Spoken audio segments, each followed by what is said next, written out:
Now, AfriForum says it will continue taking its concerns to international platforms if Julius Malema is found not guilty. Malema and his former bodyguard, Julius Malema, are charged with contravening the Firearms Control Act. The lobby group says Malema should not get away with the reckless use of a firearm. Julius Malema is at it again. Julius Malema is at it again, folks. Oh, shit. Here we go again. It's Julius versus the law. Again, round 98. You know, this man says a lot of things that get him in trouble, but he does a lot of dumb too. But this time, it has something to do about a gun firing or a gun discharge back in 2018, which is crazy. The fact that this happened in 2018 and it's only going to get included this year says a lot about our system. It's weak, allegedly. The alleged incident dates back to July of the same year, 2018, at an EFF rally in Mdantsane. I think it was the 5th anniversary. Video evidence shown in courts suggests that Malema's former bodyguard, Adrian Snyman, handed him a rifle. Why didn't they specify it? But he handed Malema a rifle. Malema then allegedly discharged the firearm in or near a large crowd in a stadium. Why he did it, I couldn't find information into it. To be honest, because I don't really care about it, but like I feel like if I asked that question, it would. I don't know, bro. The state argues that the firing of that gun is basically endangering, or was in the context of endangering, a public safety, which is obvious. I mean, if you're gonna fire if you're gonna fire a gun into a public space, you're gonna hurt someone, and obviously everybody there is in danger. So I mean, this is useless information. I don't even know why I included it, but no, listen, they both pleaded not guilty. The defense contends that the firearm was a prop and loaded with blanks. Bro, we are not stupid. You are a bodyguard to a high-profile politician. A high-profile politician who I would imagine is on someone's bucket list. A lot of powerful people's bucket list because of the stuff he's saying and the potential threat he poses to them. You're not going to be carrying a prop around. Stop playing, bro.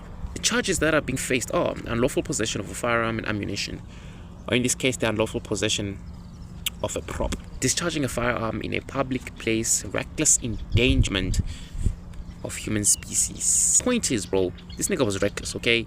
If convicted, bro, Malema isn't just gonna face a lot of trouble in prison and with his life and everything else, which is a hypothetical. I mean, if you go to prison, it's obviously going to be a problem for the normal human being. For me, I don't want to go to prison. It's going to be deadly for me, you know what I'm saying? But for these people, if you think about Gaten Mackenzie, who actually stood with him, something about him being his partner, something like that, you know that these big people, there's no consequences for individuals like this, bro. There's no consequences for individuals like this in South Africa. It's not going to be the same. Malema could face a term of imprisonment, which is obvious. Unlawful possession charges may carry a heavier sentence. If a conviction results in a prison sentence over 12 months, then it could have political consequences. I mean, it could have him disqualified from parliament or losing the ability to become a member, depending on the South African law. I don't know if it's a member in parliament, but I mean, it would make sense.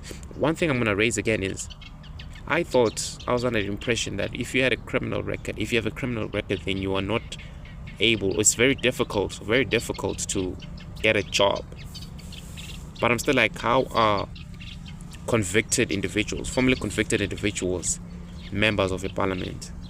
It's a funny world we live in. It's not fair. Life is not fair, and we see it here. There's more though. In August of this year or last, I don't know, he was found guilty of a hate speech.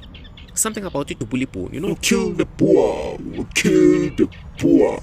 All those chances being making, bro, that movement. I mean, there's a lot that's going on, bro. There's a lot that's going on with Malema. Malema is always going to say stuff and he's always going to get in trouble. But the fact that this case was dragged for so long says a lot about judicial system. It says a lot about these high-profile cases in South Africa. Is it by design? I would imagine yes. I would imagine yes, by design. There's no consequences for these individuals, bro. And whoever faces the consequences is actually a puppet. So they're never the elite. That's literally what I believe. You know what I'm saying?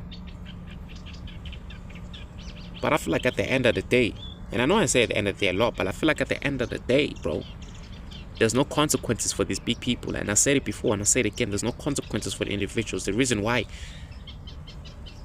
we see them killing each other is the reason why cases are being dragged. I tell you now, the Matlanga Commission may even end in that 6 months corner, and nobody's going to be convicted. Scary world we live in. I didn't do any researches on the commission, so I don't want to draw so parallels. But at the end of the day, I said what I said. Oh! Somebody! Oh! He needs some milk!